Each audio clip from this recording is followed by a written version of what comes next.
Millennials, meanwhile, hitting the brakes on auto purchases, apparently. I'll speak with a Ford executive and an expert on buyer behavior about why cars have less mojo among today's 20-something generation.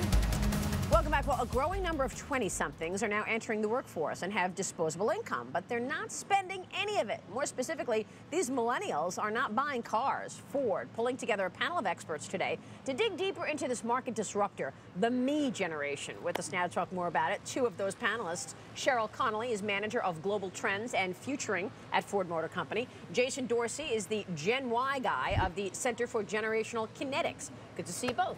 Thank you so much for joining us. So talk to us about this panel. Millennials, are they really anti-consumers? They don't want to spend money? What are you seeing? I don't think they're anti-consumers. You know, if you look at their hallmark, one of the things is they've grown up during a period of economic prosperity, but once they came of age, they kind of released into the recession, and so they're cautious, you know, and so they have an appetite for consuming, but they're doing it differently. Some of it is through rentals, some of it is just about access over ownership. We see some dramatic shifts.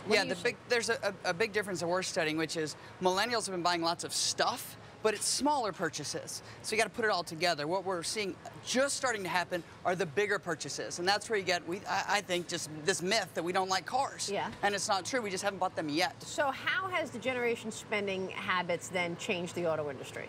Do you think it has? So from an automotive standpoint, we can look at the societal changes. The Department of Transportation said that in 2008, 70% of 16-year-olds didn't have their license. And that number is down dramatically from the 70s, 80s. And so young people aren't seeing it as this major milestone into adulthood. And so they're postponing it. Some of it is just because they're overscheduled. They have academic achievements, extracurricular pursuits. But we also know that there are other factors, like this digital native idea that digital devices kind of give them an opportunity to collaborate and spend time, socialize, even when they're physically apart. Yeah. So we change our products, our marketing, our communications to try to address that. Sure. Yeah, and the big thing we're studying is this concept of delayed adulthood, which means that we're entering adulthood later, all the gateway markers, graduating college later, entering the workforce later, getting married later, having kids later. And when you look at when you buy things like a car, they tend to happen around those events, right? You're moving into those places. You need a car to get to that real job, or now you got a kid and you're toting them around. Those have all been pushed back, and that's what we're just now starting to see. How come there's this delayed adulthood? What's the thinking? Yeah, two things. One is parenting. We've got helicopter mom there, right? We're in college, and she's still showing up to help us with our papers, so you got that whole concept. Right. And then the recession, which really made it more difficult for us to enter the workforce on schedule.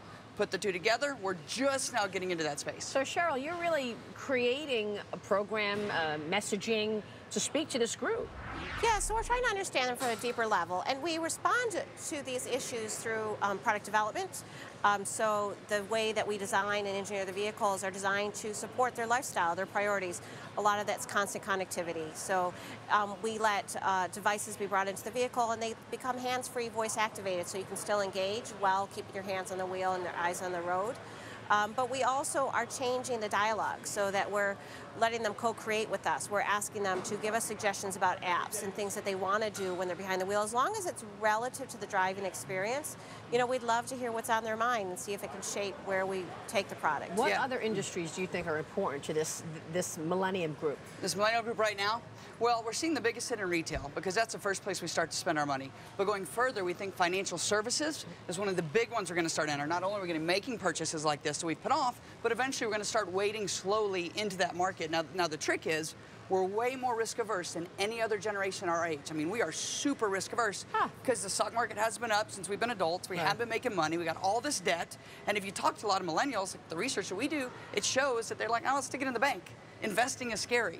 And so that's when that's going to be kind of this next wave. We think you're going to see these adulthood purchases, and then we think financial services. Financial services in what regard? In terms of, you know, credit cards, you know, debit cards, where? We actually look at it in terms of investing. So right now there's a lot of millennials sitting on cash. It's a small amount of cash, but they're going to start to accumulate more. We're entering that wealth accumulation phase, which is why brands, frankly, are starting to pay attention to us. And it looks like in about 2017, we'll actually be able to outspend boomers for the first time, because we're going into that more is more space, building families and so forth, and they're going into a less is more space. So you're going to start to see that pinch on the market in that way. Cheryl, why is this group so important to the industry? Well, there's your numbers. I mean, they're 80+ million of them, and they're actually larger in size than the baby boomer generation, which was extraordinary in creating kind of the middle classes as we know it in the marketplace that we have today. And they have a lot of spending power. But they're different. They're fundamentally different. They're pioneering new pathways for themselves. So the pathway used to be you go to college, you fall in love, you settle down, you get married, you have a kid, you know, you do those things. Now the order, there is no prescribed order. There is no guaranteed pathway to success, so it opens up a lot of doors for them. And in some ways, it's kind of liberating.